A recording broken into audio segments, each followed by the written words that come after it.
सभी प्यारे प्यारे छात्र छात्राओं का हमारे चैनल में स्वागत है। चलिए आज का क्लास शुरू करते हैं। संख्या मुख्य रूप से दो प्रकार के होते हैं, वास्तविक संख्या और काल्पनिक संख्या। पहले हम काल्पनिक संख्या को समझते हैं।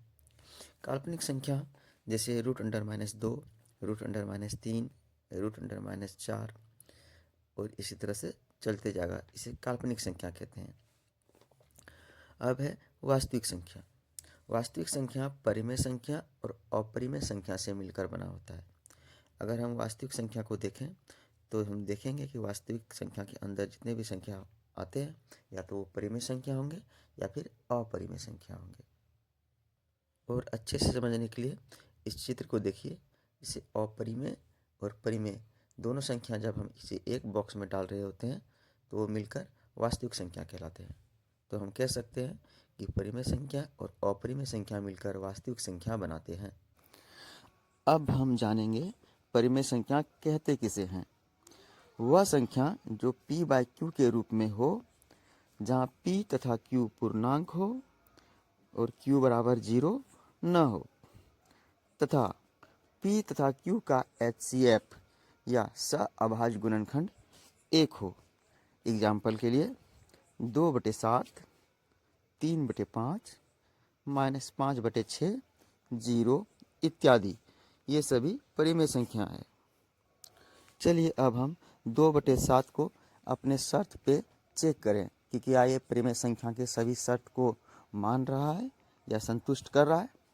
चलिए हम देखते हैं कि 2/7 p/q के रूप में है, जहाँ 2 और 7 दोनों पूर्णांक है और q बराबर 0 नहीं होना चाहिए। तो हम देख रहे हैं q की जगह 7 है तो 7 बराबर 0 नहीं है, तथा 2 और 7 का HCF 1 होता है।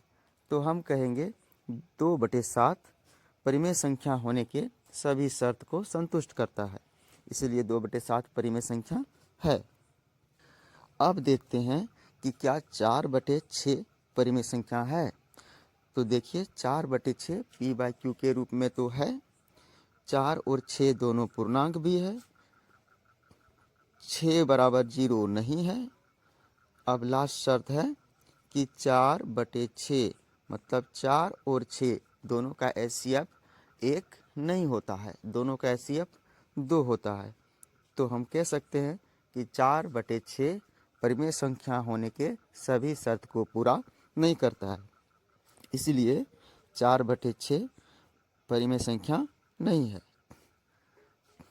क्या 0 परिमेय संख्या है? बिल्कुल, क्योंकि हम 0 को 0/1 लिख सकते हैं, जो p/q के रूप में भी है।